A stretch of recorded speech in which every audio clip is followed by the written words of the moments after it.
Okay, so do you want to be a full-time content creator like XQC, Pokimane, whoever the fuck? Give up on that dream because it's basically impossible. You're pretty much fucked from the start.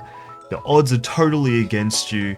And I'm gonna tell you why. I've been streaming on Twitch for about 5 years now. I've gotten like 2,500 followers or something like that. I have experienced all the highs and all the lows of streaming, from having 2 viewers per stream to about like 30 to 40 or something like that. And I just want to share my personal experiences with you as a very fucking small streamer and the realistic side of things to it. What this time and experience has taught me is something that I want to share with you so that you don't make the same mistakes as I do, while knowing what challenges you actually are facing. Okay, so to become a full-time content creator, one of the biggest things that you need to manage and take into consideration is money. Well, you're obviously going to need to create some sort of income for yourself regularly so that you can sustain yourself. So, you know, regardless if your drive for content creation is to be able to do it as a job and just get by and have your passion put into these projects, or if you're trying to be like one of those big streamers that drives around in a fucking Lambo and stuff like that. Whatever it is, money is still money and you're gonna have to take it into consideration.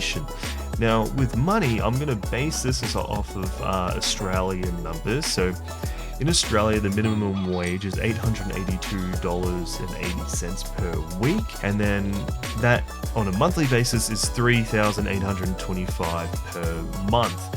That is just to meet the regular minimum wage so you can live a normal, healthy lifestyle and support yourself. Now, a Twitch subscription, which is where most of your income is going to be coming from, costs around $7.99 Australian dollars, so that is 478 subs per month that you need to meet that minimum wage, right? Well, on top of that, you're going to need to double it because Twitch actually has a 50-50 revenue split. Double that, you get 957 subs per month to meet the minimum wage in Australia. Now, that is a fuck ton of subscribers that you need to be able to keep up with your personal finances. Well, there are other platforms like YouTube and Kick where they have better revenue splits, but they have some other different dynamics that you need to take into consideration versus Twitch. And I think that's for a future video anyway. You need to get a fuck ton of subscribers to be able to do it. What about tips?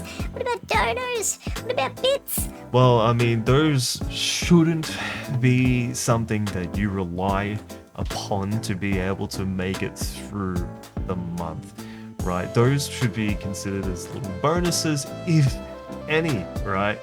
They're very rare and not something that you should be taking into consideration when you're trying to survive off of this money. The Patchyboi. There are heaps of big successful streamers and not so big ones that are doing well as well. They get lots of money, they constantly have enough subs to get by, they get heaps of tips and donos and whatnot. Newsflash, being a streamer has a snowball effect. So once you are already past a certain threshold in viewership, it doesn't really fucking matter what you stream. It really doesn't matter what they do. People even do sleeping streams and shit like that, and people still watch it, and there's literally nothing happening. There's no content at all, right? They're already past a threshold where they don't really need to even worry about it. A lot of these big streamers can basically do fuck all if they want to, because they've passed that threshold of success to be able to have these continuous numbers coming in, right? You can't base your stream and your success off of what the top 0.01% of streamers are doing. It's not going to work. You need to be producing a certain level of engaging content. There's a bit of a catch-22 with that. If no one's watching you and you're producing that content, well then that's not really going to anyone in the first place. So does it even fucking matter, you know? And with saying that, honestly, I would say that a lot of the big streamers, when I've watched them, a lot of the time they do really boring content. Like, there might be times where they really pop off and have something engaging, but a lot of the time it's really boring. I gotta say, when I have a look around, these smaller streamers that are like actively fighting to create content, to get their chance, to get it out there and produce something fun and engaging for their audience, generally like the smaller streamers to medium-sized streamers, they're actually much more entertaining and engaging than the big ones. The big ones could do fucking nothing. They could just leave the fucking room with just their chair there and the chat will pop off and they'll be having a grand old time. It doesn't matter. Speaking of categories and being at the top of them, you're gonna have to choose some sort of category to be in. Choose what kind of game you want to focus on. Maybe you're into IRL streaming or something like that, but you need to figure out where your content is going to lie. What kind of content are you going to make? Is there viewership there? Is it oversaturated? There's so many of these things you need to take into consideration before you even start doing it. I mean, if you have a main game that you really enjoy playing, well, is it dead at the moment? Is it in a lull? Well, that's going to heavily impact the amount of viewership you have and the money that you can bring in for your content as well. Is the game oversaturated? Playing games like Fortnite or Call of Duty, there's a lot of competition that makes it really difficult for you to stand out and to gain viewership and grow. There are also some heavy hitters already in there that most people congregate to when they come online in those categories, so it's really difficult to pick a certain type of game or type of content that you want to create and be able to consistently compete with other streamers all on the platform, especially when, once again, you're at the bottom of the fucking list. They have to scroll for like 10 minutes to get to you, right? It's fucking impossible to compete with all these people because there are people at the top dogs that are taking up all the viewership, and then there are people that are around the same viewership that are just as hungry as you, maybe even hungrier than you, trying to one-up you and be worth looking at over your content. Because, you know, maybe there are a lot of streamers that collaborate and whatnot, but at the end of the day, it's a dog-eat-dog world, you know? They want to grow, and people can either watch you or them. Now, sometimes there are outliers where that will have multiple streams open at once, but look, you can't depend on that. You're trying to grow, right? You want to be a full-time content creator? Well, this is the harsh fucking reality of it, right?